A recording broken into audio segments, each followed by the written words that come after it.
Hey folks, my name is Brian and welcome back to Poli Tic Talks.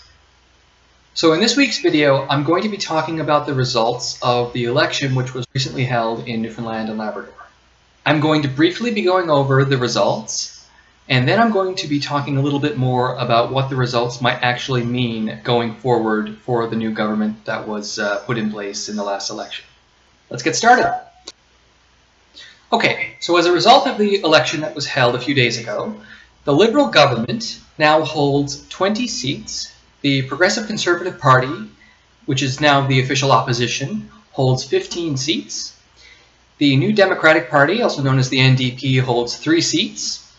And 2 seats in the legislature are held by independent members.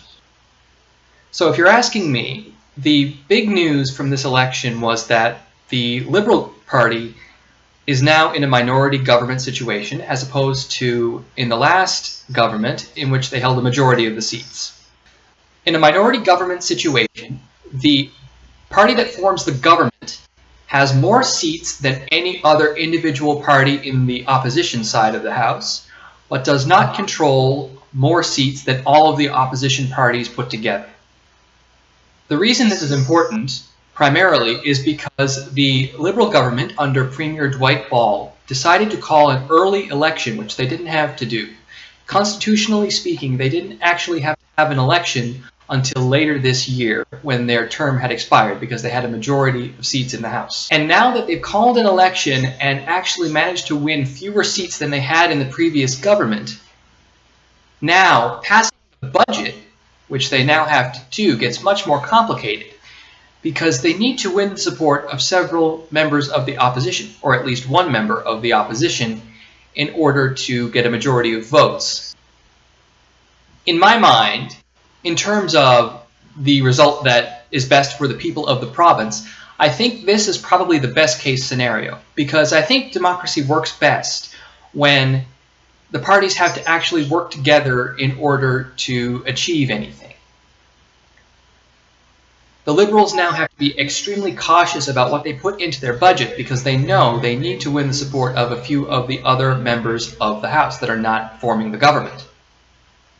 Another very interesting dynamic that occurred as a result of this election are in reference to the 2 independent members that won seats in this election. Those members that won independent seats are Paul Lane and Eddie JOYCE. The reason these men are significant is because they were involved in a bullying and harassment scandal in the previous government and were removed from the Liberal caucus and were sitting as independents. They likely won their seats because of their recognition within the Liberal Party. However, presumably there will be animosity between those members and their Liberal colleagues. So even though these men were former Liberal MHAs, members of the House of Assembly, the government cannot necessarily count on their support with any legislation they put in place because they're not members of the Liberal Party anymore. Going forward, I think it's going to be very interesting to see if there is an attempt by the Premier or members of the Liberal caucus to try and resolve their differences with some of these members in an attempt to gain their support for legislation that the party wants to push through. One more interesting piece of what happened in this election is that the Liberals have managed to lose their majority government, and that might be bad news in the long term for Premier Dwight Ball. It's fairly common when a new party forms the government for the party that has lost the government for the leader to resign. In the case of what happened in the last election here, it's a slightly different case, in that the Liberal Party still holds power, but they have lost their majority standing. The reason that might be bad news for Dwight Ball is that insiders within the party may start to believe that he is not a person that can lead the party going into the future. Depending on whether or not the opposition forces another election in the near future, insiders within the Liberal Party may decide to withdraw their support for Dwight Ball, and he may be forced from within the party to resign at some point. It's entirely possible that that won't happen, but it's also definitely a question mark at this point in my mind.